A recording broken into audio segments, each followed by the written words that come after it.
On this episode of Sea Change Magazine's Changemakers, we're sitting down with Heather McCormick of CARD, the Center for Aboriginal Human Resource Development, a non-profit organization that delivers literacy, education, training, and employment services to the urban Aboriginal population of Winnipeg, Manitoba.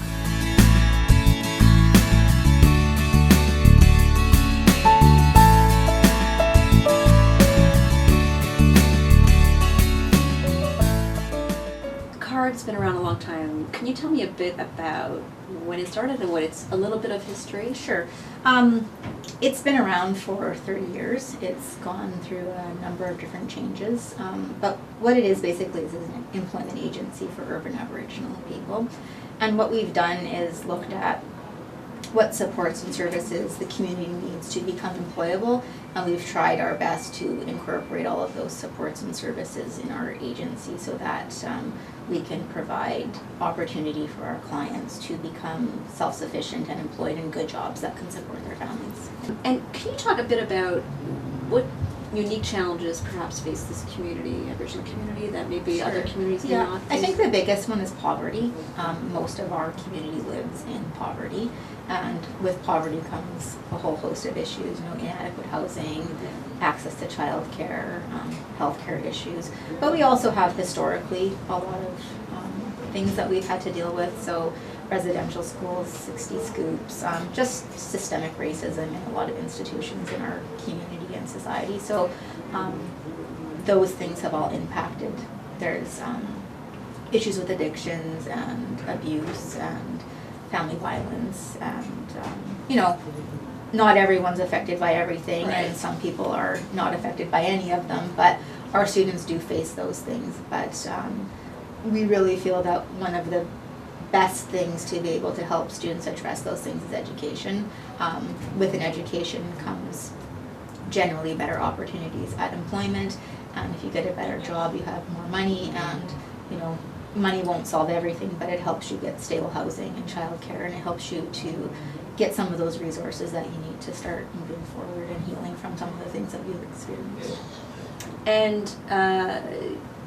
this is a very holistic place. In other words, Right. you're tackling all these different elements at the same Right. time, I guess, with the belief that everything impacts each other. Yeah, you're not just one thing, so everything impacts your ability to be successful. So we can't just provide a grade 12 or Right. just provide training in welding or carpentry. We have to look at holistically what people need, and so we've tried to address those things by offering the different supports that we offer. So we have social workers, we have childcare, we have our healthy living program. We're trying to encourage our students to be more active, exercise, eat better, because all of those things impact your well-being, and as many stresses as we can take off of our students, the better able they are going to be able to deal with the ones that are left. And you were also mentioning before that there's a high rate of students who come here who have pretty low levels Right. of literacy, or is it? Would you Close to 70% of the people who come through our door, and we test generally about 1,200 people a year, close to 70% are scoring under a grade 9 in language arts or math or both. So there's a huge number of our clients that are coming through our doors that don't have the academic ability. And there's a combination. That might just be because they've been out of school for quite some time Right. and need to review, but many of them just don't have the skills. They've never obtained them in regular school systems for whatever reasons. They didn't graduate. They didn't graduate. Those systems weren't successful at educating them. And so now they're coming back here for a second or third opportunity to achieve the goals that for whatever reasons they weren't able to complete previously. Okay. And just now to touch upon the college programs you have, Right. there's a lot of stuff going on. Yes. So without getting into every one of them, can you touch upon a few and how they've come about? Sure. Again, same thing, sort of just looking at our process. We're always looking at employing our clients.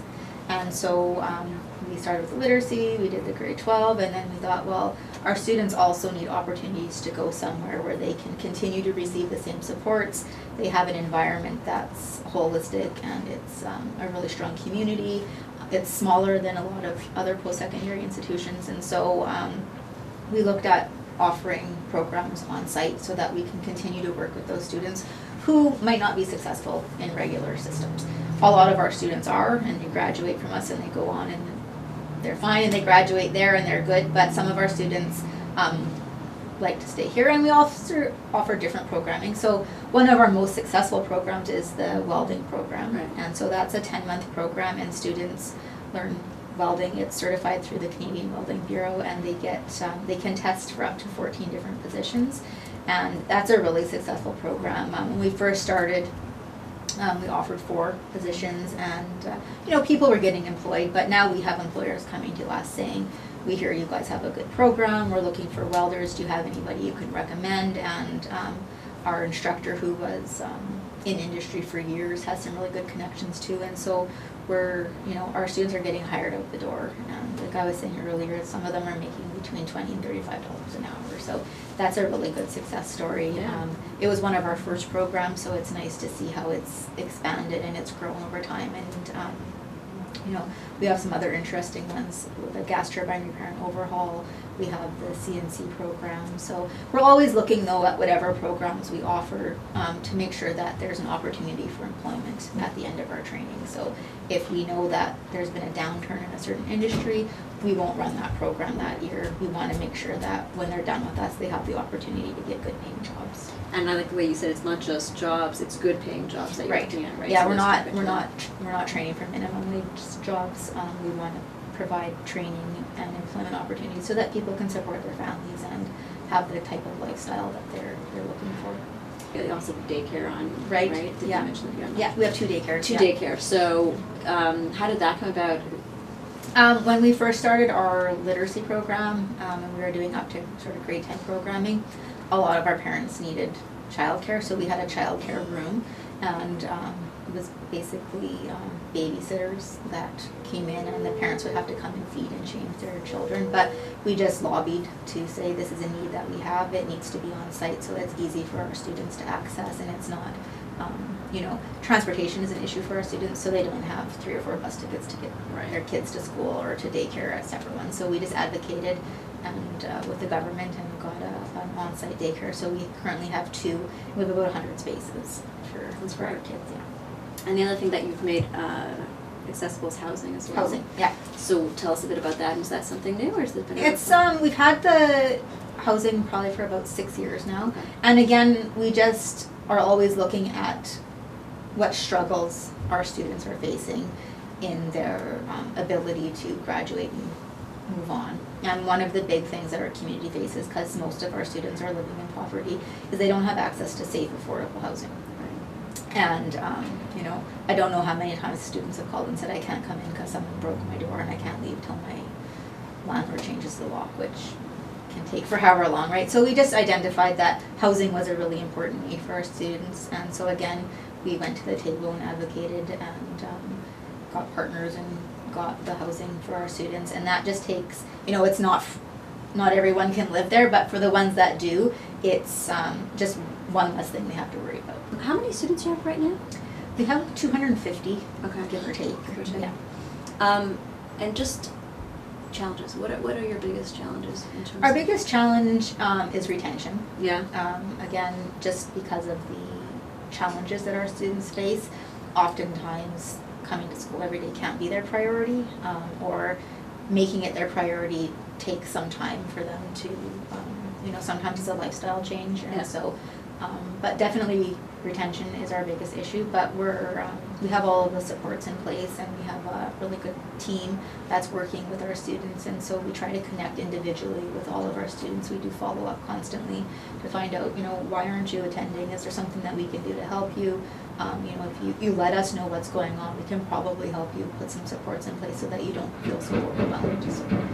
You track them as they move forward, and we try to. It's difficult. Sometimes people are moving around a lot, but we do try to keep in touch with our graduates of our grade 12 program as well as our college programs, just to see how they're doing. And we get lots of people coming back in or just dropping in to say, thank you, it's really changed my life, I'm working a really good job now, and I've moved, and we get people coming back to tell us that they bought that truck that they wanted or whatever. So it's really gratifying to because you do all the work every day, but it's gratifying to see them come back and say that they've made it, and that's the whole point of everything we're doing, is to help them reach whatever their goals were, and so it's nice for them to come back and share that with us.